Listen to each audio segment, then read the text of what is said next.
Good afternoon, ladies and gentlemen. Hello, everyone. Please, if you are here, that means you are in the session for design thinking for project management, which is my session. In case it wasn't clear, the other one is on the other side for Equia Minkapia. Okay, so good afternoon once again. My name is Manuella, and I'll be taking us through the session for design thinking. While we wait for the presentation to be loaded, I just want to pick your minds and see how many of us are familiar with the concept of design thinking. In one way or another, we've either taken a course, we've taken a training, it's been mentioned in our line of work. Can I see by show of hands, please? Okay, 1, 2, 3, 4, 5, 6, 7, 8, 9, 10. And I can guess we are over 50 people here, and we just have about a fifth of us who know or have encountered design thinking at one point or another. Design thinking is a relatively new concept. It's like a distant cousin of Agile. When Agile was birthed, we all embraced it. It became a buzzword. And then from nowhere came the concept of design thinking. I remember in 2019 or 2020, I had the privilege of working with a bank. I did a training for them on design thinking. And this was for their top talent, top performers. And one of the guys asked me, so was I paid to come and tell them how to think? And I said, yes, actually. That is what I was paid to come and do. And at the end of the session, they were just so surprised that some of the things that they were doing was already employing the design thinking approach. And there were some of the things that they realized that applying design thinking could help them do better, could help them achieve more, could help them do more essentially. Many a times when we hear concepts like design thinking, we think it's very different from what we do. Like we're going to apply something new. But it's not really something new. It's something that we know.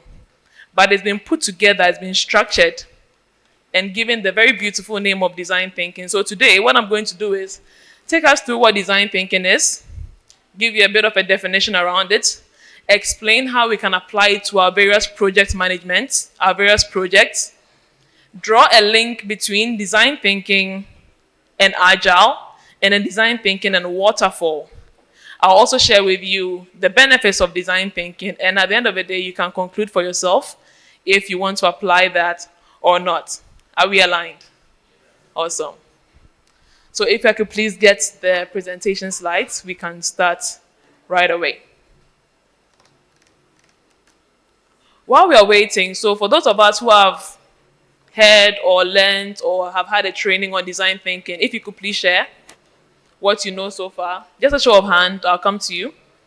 And then let me know what you've learned so far on design thinking while the presentation is loading. Oh, please don't be shy. I saw your hands before. Yes, Bernard, please.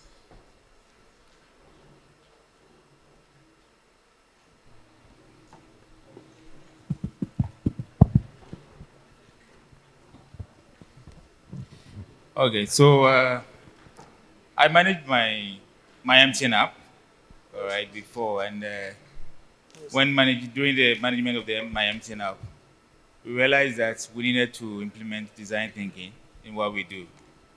One of the core qualities that I would like to just highlight is empathy, showing empathy to your customers. So people who are actually going to use the app at the end of the day, you need to really empathize with them. So they will come to you and tell you that, okay, I want to use the app for this. The expectations are different from what you are thinking. You are not in their mind. So you don't exactly know what, sometimes you implement something, but that is not exactly what, they want.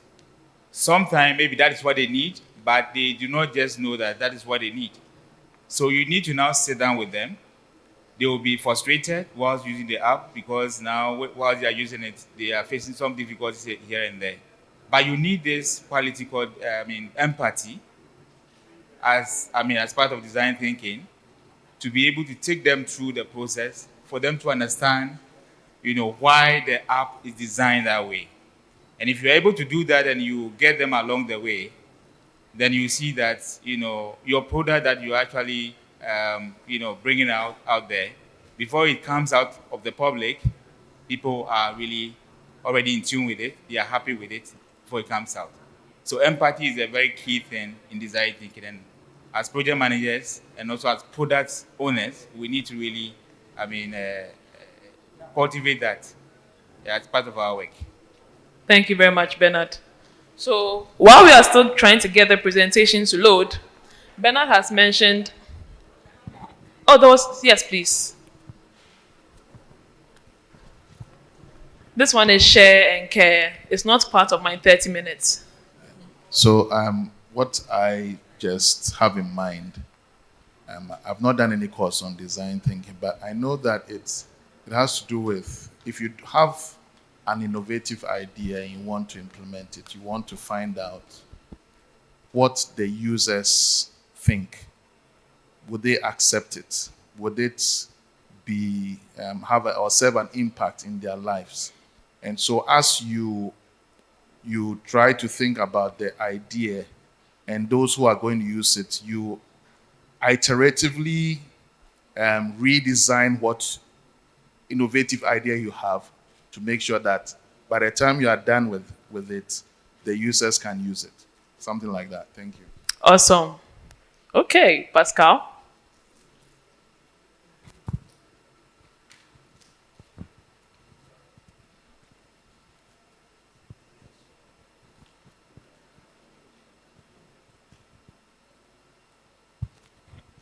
Right. Thank you very much. I think I'll just continue from where Bernard and my senior colleague ended from. So basically, so let's assuming that we have a problem to solve. My understanding of design thinking is that, individually, somebody may be very experienced in certain way. The person can just say that, okay, this is a problem. Okay, let's do this A, Z, D, Y, and the problem will be solved. But, incorporating design thinking, you need to, take it from the user's need. So you need to see what do they need that particular solution for. So in having that particular conversation, then it feeds into the output, that is the solution that you are bringing up, whereby now you know that, okay, sorry, this user A needs it to work this way, user B needs it to work this way. But once you have that particular understanding, you are able to frame out and bring a solution that they will also enjoy, and you'll be good, and you will sit freely. You know that the problem is fully solved. Thank you very much. Awesome. Thank you very much. Please let's give a round of applause for our various unique contributors. So, like they have rightly said, there was a mention of empathy. There was a mention of agility. There was a mention of the human needs. And that is the core principle of what design thinking is. Oh, this is not for me. This is not mine. So this is for the other room. So I'm sure mine will be loading very soon. So design thinking is essentially carrying the customer along. For so long, companies have been confused, trying to balance between the customer is king and sometimes customers don't know what they want. Imagine Momo. I'm sure the unbanked percentage in Ghana didn't know that they needed Momo. I'm sure they wanted a solution, but they didn't know they needed a mobile wallet. If we were going by that principle, yes, the customer is king, but the customer didn't know what they wanted. But for our telcos now, they didn't just enter the market with Momo. That is a very big risk to take. You start small. It's like walking on an area covered with glass. You and I, we are black. The one white speaker among us is not here yet, so we are all black. You want to test the waters before you take that leap of faith and start working on glass. Now, if you are going to introduce a product into the market, you don't just storm the market with that. You need to test and see how it's going to be received. Now, many a times, we finish building the product before we take it to the market. And when we do that, it means we have invested time, we have invested resources. If you're a company that is really looking at return on investment, that is also a very big risk. I'm going to use one of the projects that I handled as an example. It was on automation. I was assigned the project, artificial intelligence, automation. I was so excited. I'm using technology. People will see me using technology, and when they want automation, they'll come to me. And then I started the project. I gathered requirements. Awesome. Like a good project manager. And then started the project. I got to the point of UAT. And then the customer came and said, "Oh, we forgot this part of the entire process." It didn't just cost me time. It cost me resources. It cost me money. Because now we had to go back, and the bot that we have designed, we had to redesign and then come back to UAT. And they said, "Oh yeah, you missed a little part of it. Without making the font italics, we can't accept it." So now we had to go back. What did we learn from there? From that point on, after spending 6 months instead of 1 month to do one deployment, now from the point of requirement, if you are my Spock, you will do the requirements with me, you will do bot design with me, you will look at the developments that I've done. Before UAT, you would have tested it. So that at the point of UAT now, you and I know that the UAT is just a formality. And that is the point of design thinking. You carry the user along, being mindful of their needs, being empathetic to what they are asking for, so that when the finished product or value is delivered, it is exactly what will satisfy them. I think at this point, I can close my presentation because we've talked a bit extensively on design thinking. All right, so I have done this already. Now, the core concept of design thinking, a human-centric approach. The people are the core. From our various industries, now a lot of us are adopting this, and we are seeing the benefits. We are not just putting out products because we can churn out products, not because we have funding from the World Bank, not because we have so much money at our disposal, but because we want to serve the people, our customers, our clients.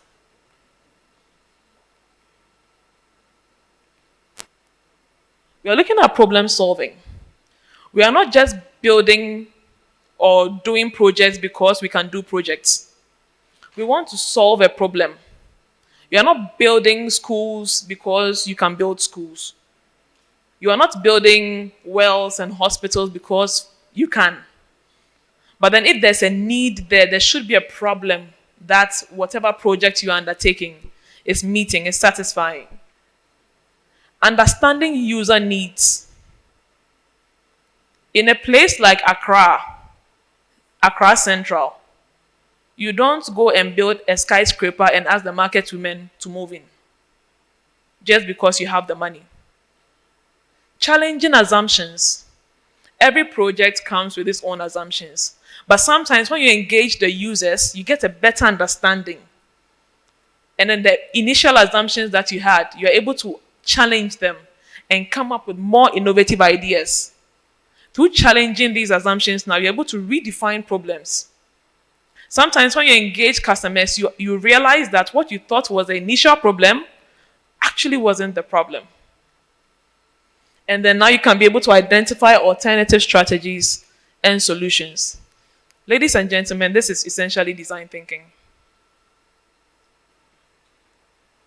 Now, there are 5 main steps or stages when it comes to design thinking. The first one is empathize. I think one of our contributors mentioned empathize. Empathize is not the same as sympathize. Sympathize, I feel for you, but it's only you in your shoe. Like, you're the only one in your soup. empathize. I'm putting myself in your shoes and I'm trying to walk in those shoes to understand where you're coming from. You understand the need and experiences and challenges of the users. If MTN decides to build an app that the user doesn't want, with all the muscle that we have, the user won't use it.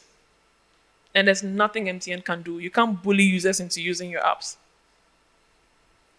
You need to clearly articulate the problem to be solved. You need to define what you're solving for. This one, blankets don't cover it.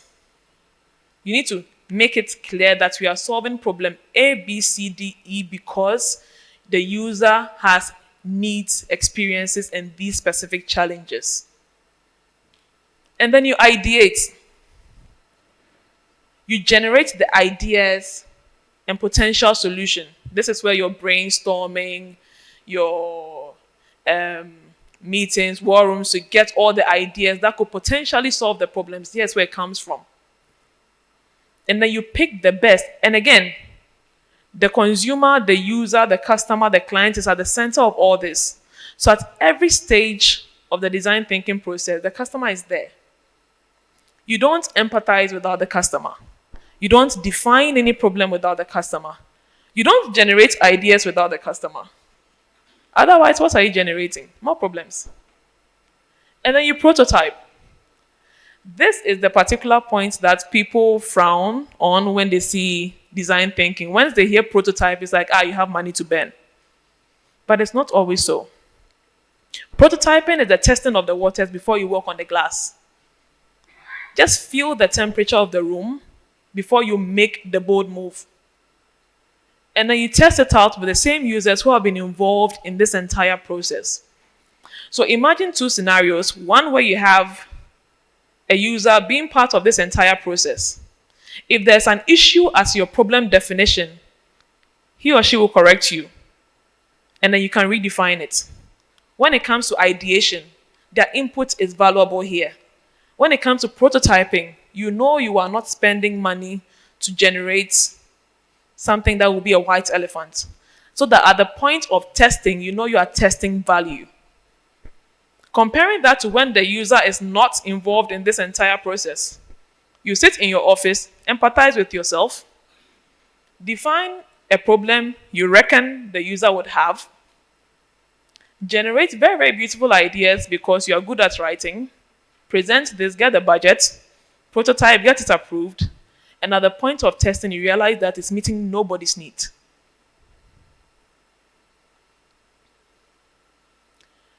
Now, typically, yes, design thinking is an agile concept because of its similarities with agility and the agile methodology. However, this can also be applied in the waterfall model, and we'll see that in the next slide. So now, when we come to the, I'm not pressing it. When it comes to design thinking, most people think that, okay, it's just for software development. It's just for app development. But it is not so. Those of you who were present at our last chapter meeting, I think it was the June chapter meeting, where we're looking at lessons learned from stakeholders across various industries. We had people from the agri sector, we had people from the energy sector, we had people from the banking, pensions. And from there, we realized that all these industries across the board have issues and challenges. And all the concepts that we learn to help us better our skills, better our experience as project managers are also applied there. Same with design thinking. There was one case where the Spock from the agri sector was talking about he knowing the field and telling a bank, they partnered with a bank to do a project. So they told the bank what to do. The bank said, yes, sure. And at the point of, let's say, go live, where they now had to bring out what they've been able to produce, they went and realized that they had taken all the crops from the warehouse when it wasn't supposed to be so. The crop was supposed to be processed. But then the bank had other plans. They didn't want their crops processed. You told them to keep their crops. They said, okay. But when it came to it, they will use it for what they want. because they are the users and they know what they want. The case study that we're going to look at, the first one is the obvious, software development, where you can use design thinking to enhance user experience, increase user satisfaction.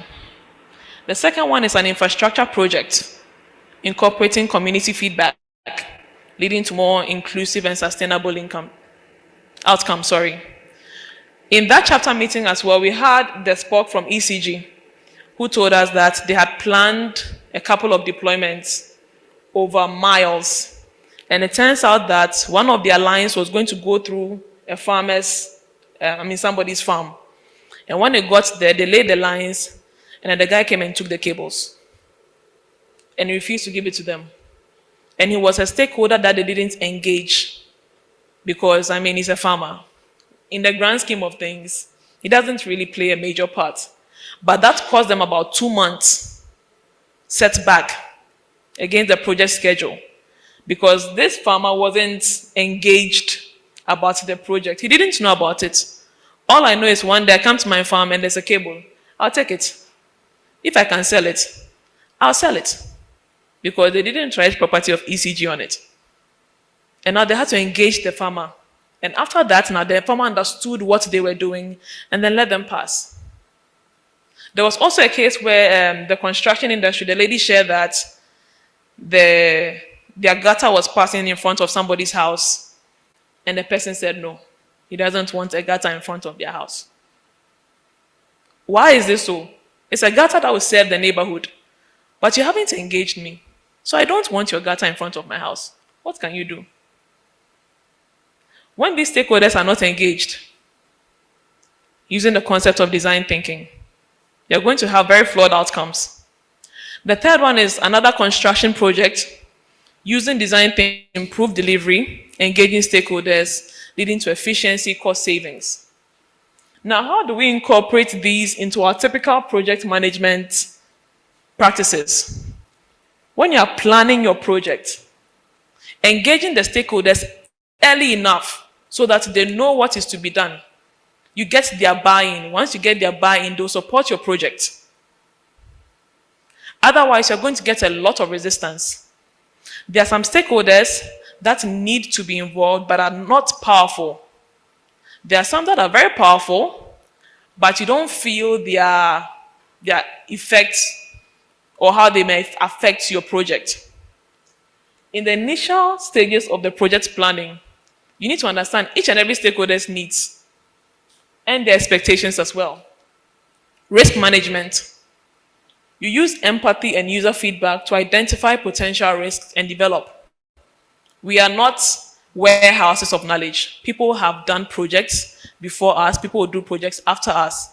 They have experiences we can leverage on and borrow from. And problem solving, fostering that culture of innovation and creativity, prototyping and feedback. So it is not as if project management is standing alone and design thinking is standing alone.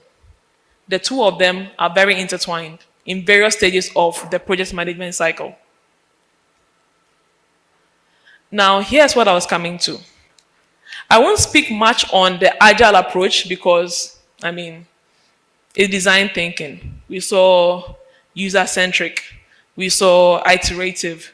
We saw collaboration and cross-functional teams working together. We saw rapid prototyping and testing, which is what agile is about. But then we come to our traditional waterfall approach. And here as well, we can use design thinking. Now, the empathy phase, front-loading the empathy phase, when we are gathering the requirements for the project, there's nothing stopping us from involving our users, our customers, to understand exactly what the need is. And when I say our customers, not the ones you have put on your stakeholder mapping. When you do a detailed analysis of who the project is for, who the project will affect, and who can affect the project. All those stakeholders, and not just the ones sponsoring your project. This is to ensure that all your designs, all your plans are user-centric before you do development. If this is not done, the result is a $5 million project that nobody needs. that serves nobody. Iterative designs within phases. Yes, the waterfall approach is pretty much start to finish, but there are phases, there are gates within the waterfall approach. At every phase, you can stop and ask, are we on course? Is this leading to the desired outcome? If yes, we proceed. If not, we note the feedback into the next phase and plan around it, trying to correct what went wrong in the previous phase, so that at the end, the outcome is not too far from the expectation. Incorporating feedback loops, feeding into the iterative design within the phases. And then flexible documentation. I know for the waterfall approach, we are big on documentation, but we can be flexible. We can make changes. We can adopt. We can adapt.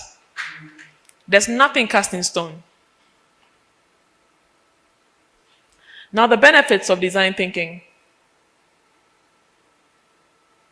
We can foster collaboration and inclusivity because now we are picking from stakeholders, diverse backgrounds, different experiences, and at different levels. We can enhance user engagement because now we are actively seeking their feedback to get them satisfied, to meet their needs. Creativity and innovation, the ideas you have, I may not have even thought about. And then improving the problem-solving and decision-making process. This is essentially what design thinking is about. Now, we have some research by major companies and organizations globally that support design thinking, incorporating it into our teams, organizations, and even our projects. So there was a study by Forrester that showed that companies that use design thinking outperform their peers by 228% over a 10-year period. IBM also did a similar study that teams that use design thinking delivered a 300% return on investment as compared to teams that didn't. And the last one was from the State of Design Thinking report by Nielsen Norman Group that showed that 71% of organizations using design thinking reported improved culture and team collaboration. Imagine feeling like you're part of something big rather than it being pushed on you to consume. I remember there was a big project that we did. It was an ERP implementation.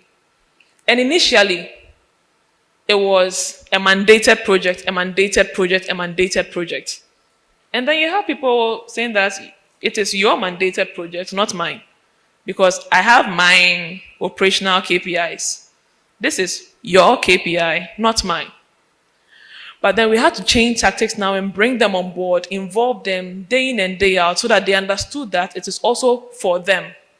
It is also their project to help them deliver better on their KPIs.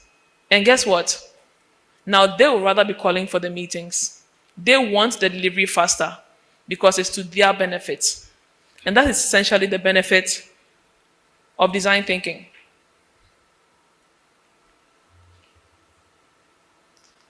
Now, we have said a lot of benefits, but that's not to say that it doesn't have challenges.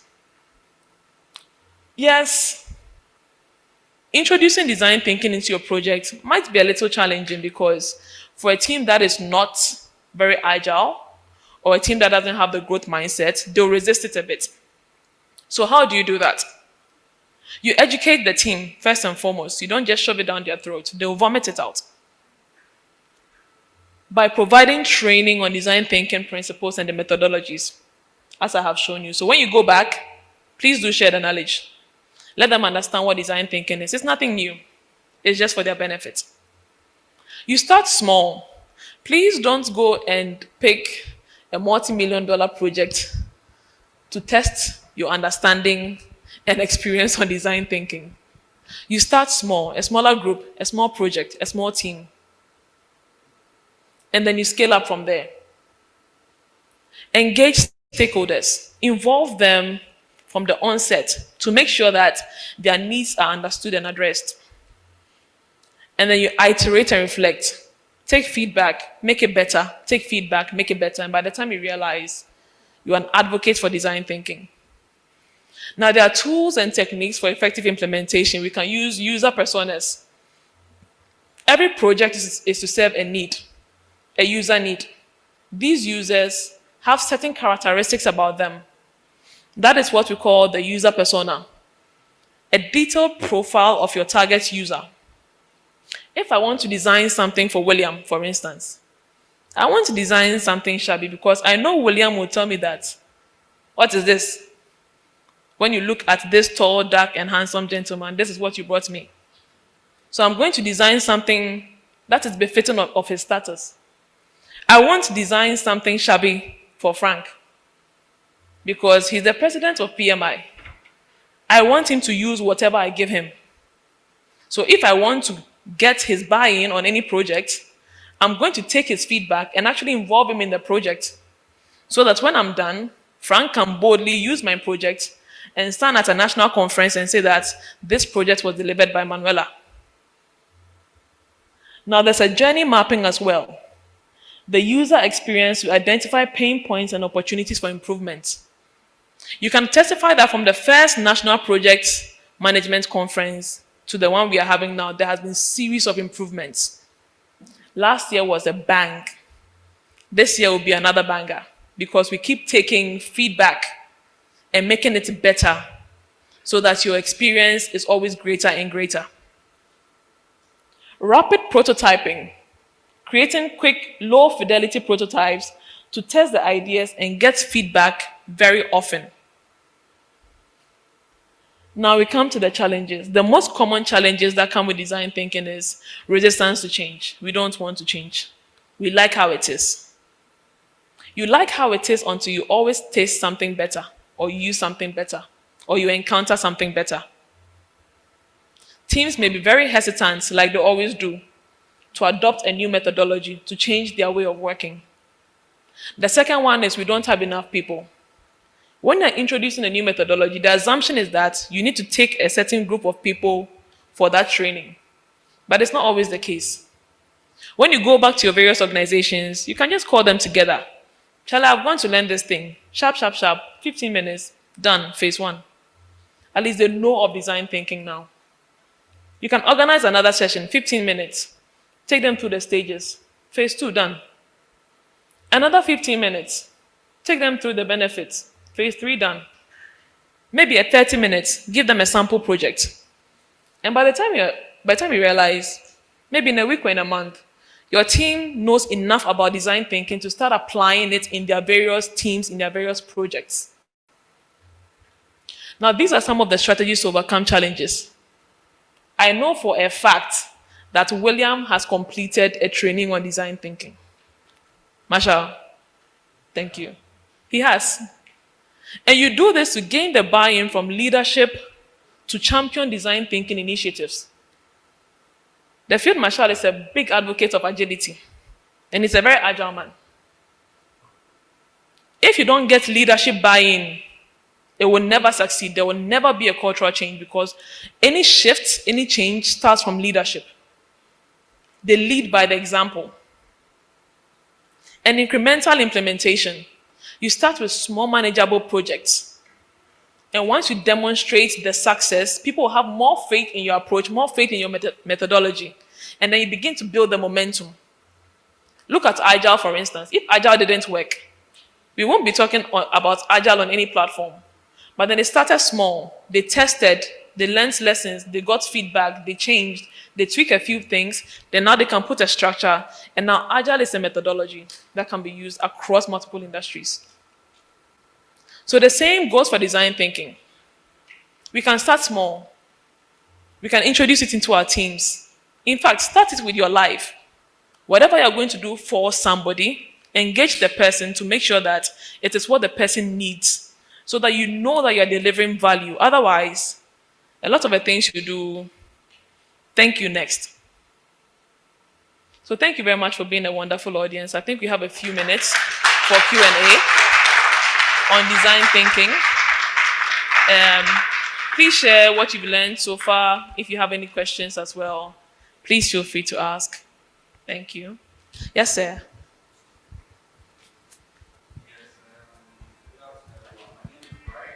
Hello, Bright.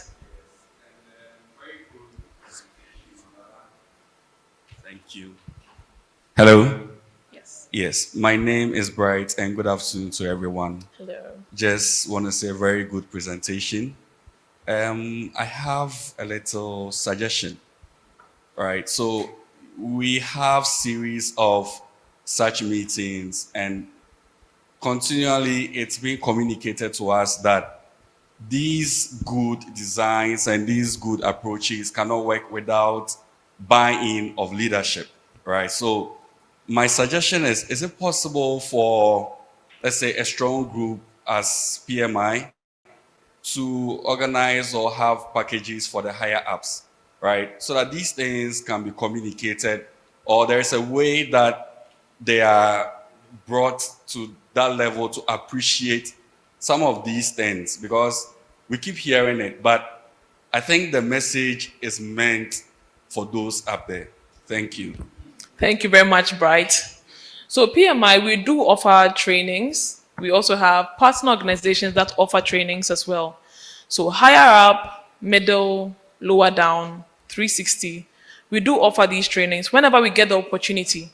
And for many of these organizations, we actually approach them with proposals, to train the organization, do a session, conduct a review, something. Because like we said last year, it's not always about waiting for an entire year to come for a conference and then share knowledge. We get the knowledge, pumped up, go back to Accra, pipe down.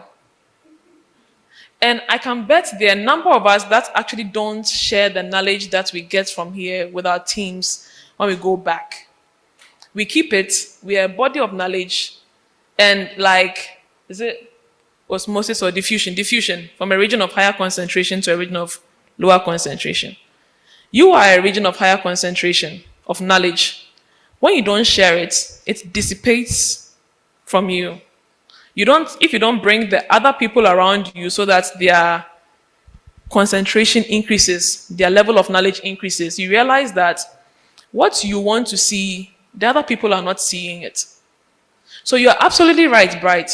I mean, we are doing our best reaching out to organizations. Please, if you have organizations that require these trainings, or your leadership is in need of this training, just reach out to any of us, myself, president, or any of the other executives, and we'll make the approach. So we do make these initiatives, but there's also a responsibility on us to take the knowledge that we learn from these conferences and then share with our teams. And then it can be cascaded accordingly, either up or down, but either way, the knowledge is shared. Thank you very much. Any other question or comment? Yes, Josephine and Jonas. Thanks, Manuela, for that insightful presentation. Now, what I want to know, the prototyping, is it possible in every industry to be able to do a prototyping before the actual implementation? And if no, what is the other way to be able to do a kind of prototyping? Thank you. Thank you very much, Josephine. So let me just issue a disclaimer here. All industries, I don't even think I know all industries, because I'm sure every day there's a new industry that comes up. So I can't speak for all industries, but I know for most industries, it is possible to prototype. Let's pick a most unusual industry, for instance. Can anyone give me an example? Construction. For construction, I know before you build something, you either prototype electronically. You can use this tool they made us use in school that I've never opened since then. There are simulators you can use before you even put out an architecture or a design. Jojo and team can testify, yes. Yes, models. You model a building before, and sometimes they actually do a physical model as well. Build a tiny itty bit of it so that we know how it's going to look before we commit a lot of money to it. So even for construction, you can prototype. Agriculture, you can prototype. The research institution that does, an institution that does crop research, they prototype before they release new variations of genetically modified plants as well. Because there's no certainty that your genetically modified plants will do well on a commercial scale. So even in the agri sector, they prototype. If you want to start a farm, I give you $1 million. Josephine, you want to start a farm. Will you use all the $1 million to go and buy a particular breed of animal, say cattle? No, you want to test the waters. You want to test the market. So you buy maybe 3 and see how it's like. And then maybe you add a bit of rabbit. And then maybe grass cutter. That is prototyping. I can see the grass cutter and rabbit lovers smiling. That is prototyping in and of itself. You want to test the water, sample, model, simulate before you take that leap of faith. So across all industries, I can't say, but across most industries, I know prototyping is possible. And then you can apply design thinking to it. It doesn't have to be large. You can just do a small prototype and see how people feel about it. Yes, Jonas.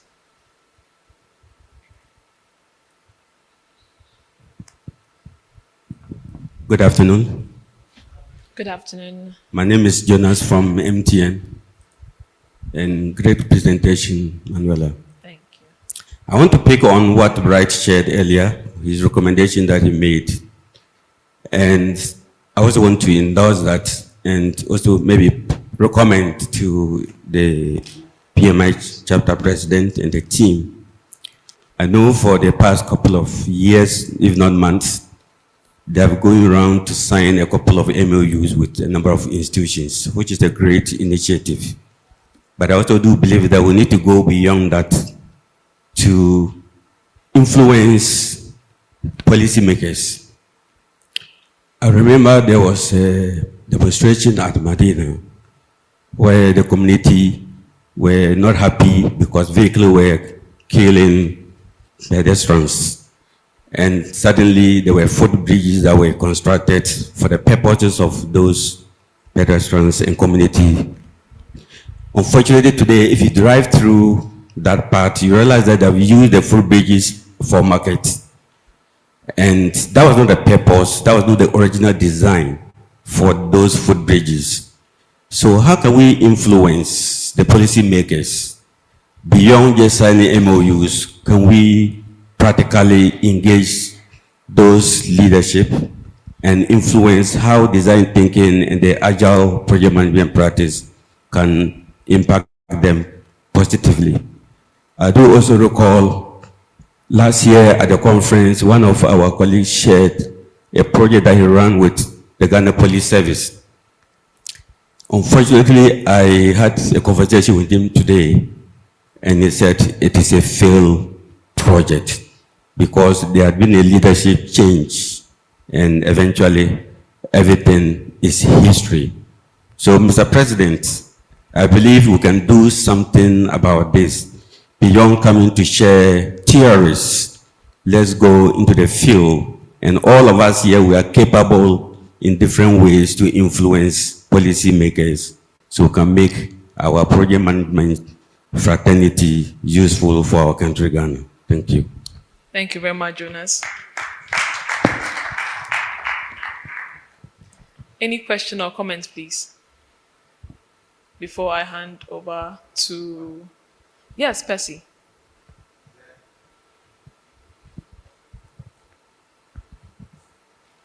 Hi, my name is Percy, and that was a very good one.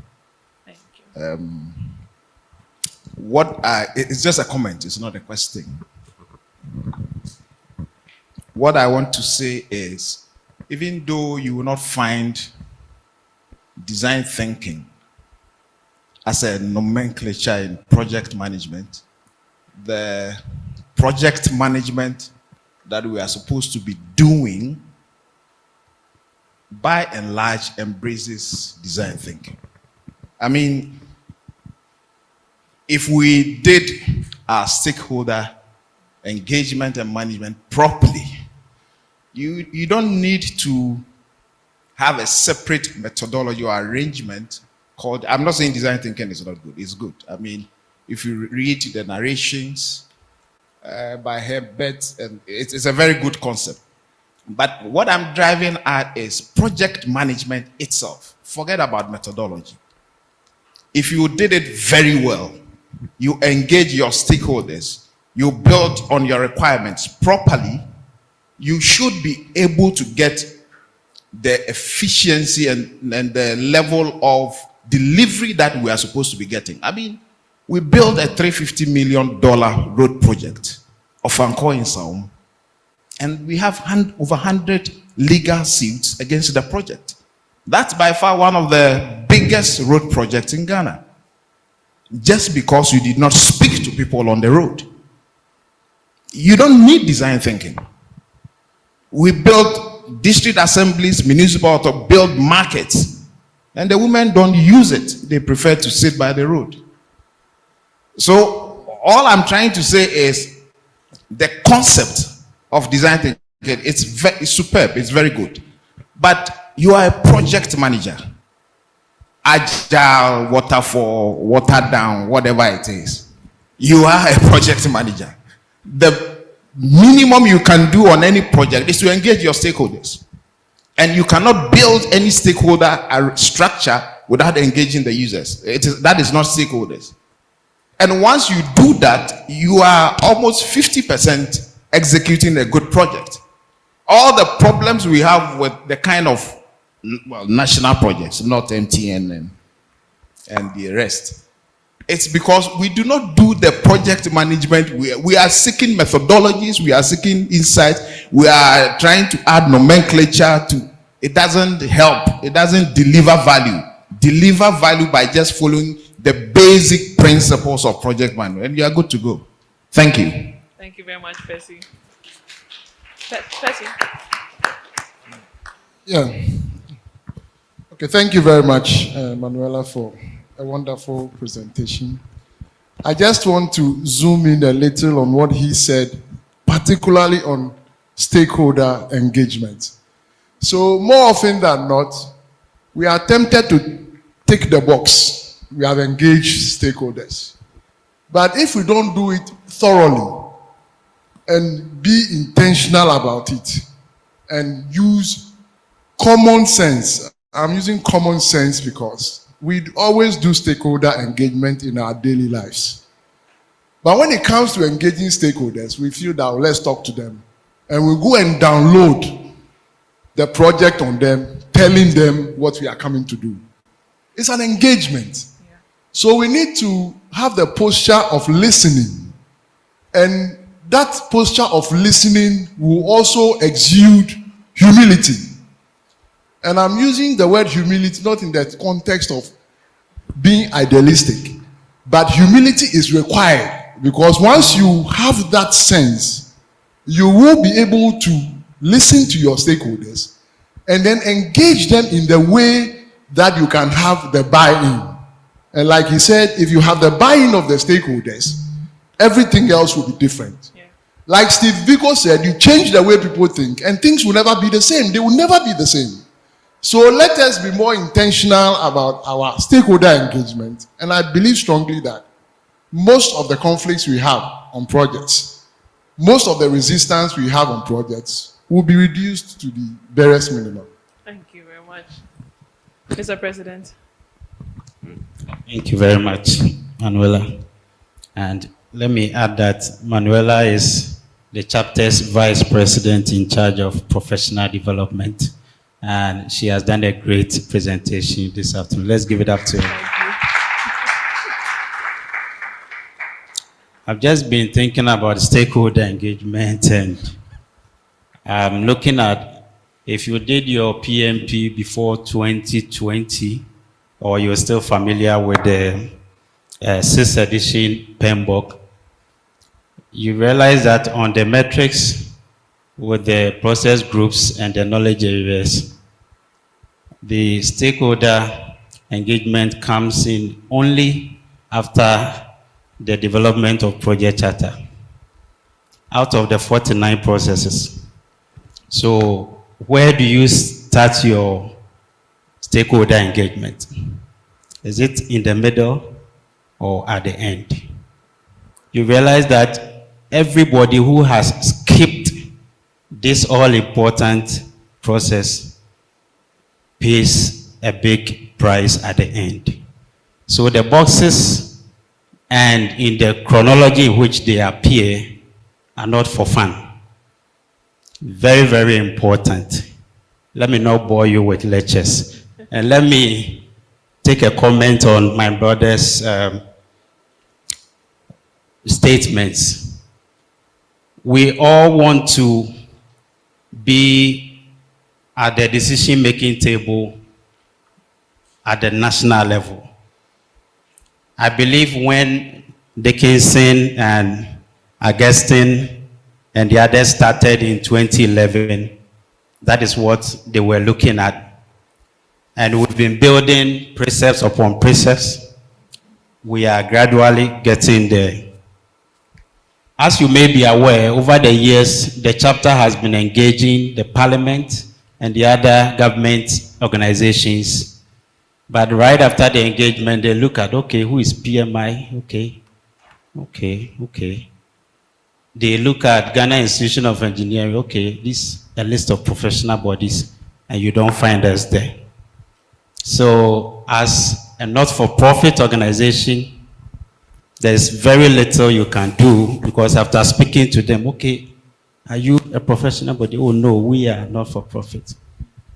They will not listen to you as much as they did the first time.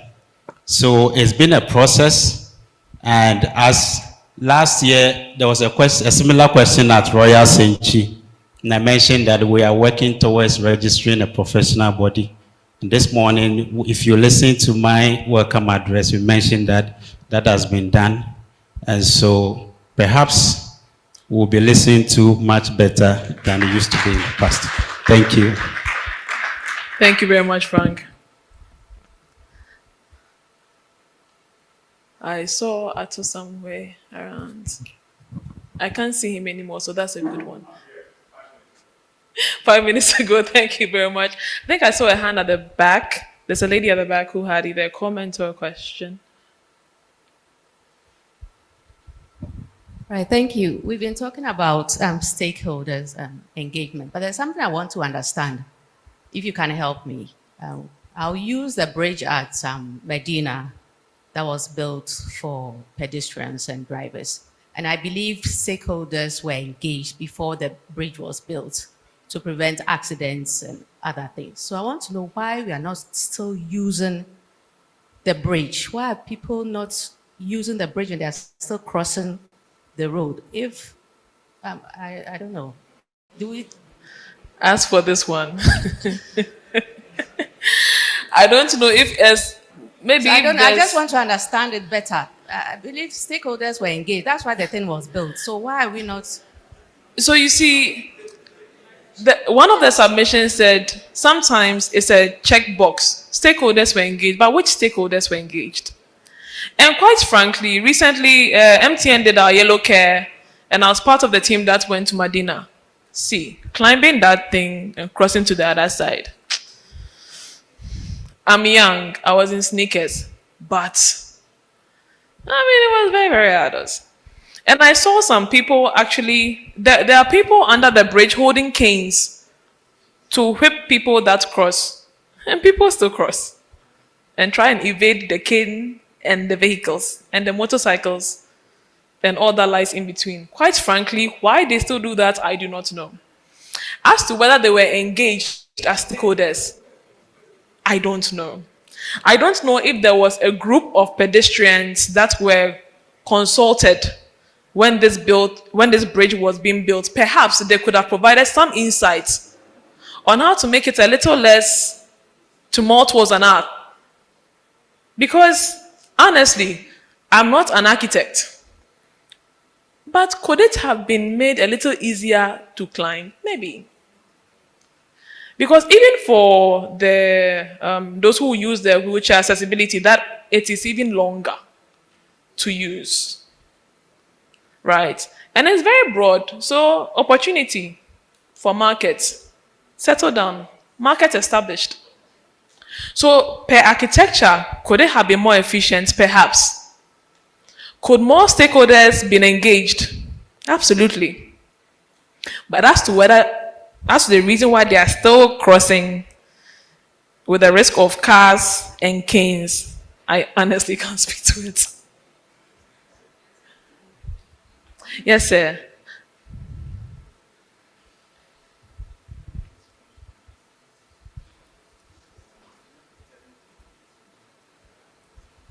Can we please have the microphone?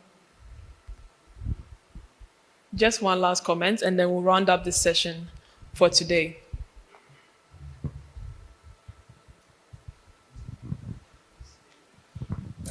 I liked your example with Momo, that the customers didn't even know that they needed Momo, but you went ahead and you released it, and now they see the need for Momo. In the light of stakeholder management, how do we navigate that? Because sometimes the stakeholders don't even know that this thing you're bringing out, they need it. Okay. So, especially for relatively new ideas, the mobile money in Ghana was new, but it wasn't new globally. I believe it was first in Kenya, Safaricom, M-Pesa. They used it. And in other countries as well, the mobile money, the concept of banking for the unbanked had been tested and proven successful. So even for novel ideas, we can glean in from research, see who has done it before, see who has come close to doing it before. I'm sure it's not for fun that Elon Musk kept launching or attempting to launch rockets into space.